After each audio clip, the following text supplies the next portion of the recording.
I stepped onto the train. It wasn't one of those uncomfortable modern trains with hard seats. It was straight out of the 1920s. On the outside, it was painted a dark green with a red stripe running under the windows. Clouds of steam filled the station as people ran around, hugging and saying hello or goodbye to each other. The carriage was so huge that the conductor had to help me up the steps with my suitcase. I managed to bring just one, but I'd had to pack and repack twice before I could fit everything in.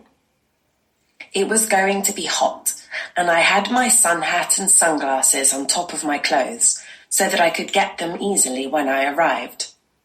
I was going to cross 9 countries in 4 weeks.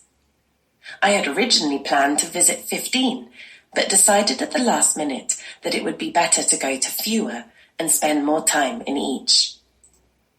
I had an up-to-date timetable in my handbag, as the schedule had been changed at the last minute.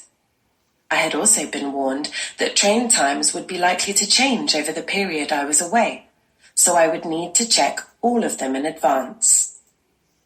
The first part of the trip was from England to Holland, which was a 12-hour journey. There would be a 2-hour break in France in the night for the driver to be swapped and more fuel put on board. I finally found my cabin, which had a well-made bed inside.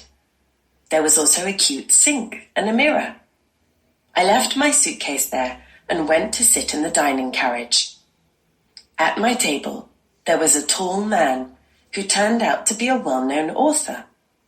I hadn't read any of his books, which was a bit embarrassing.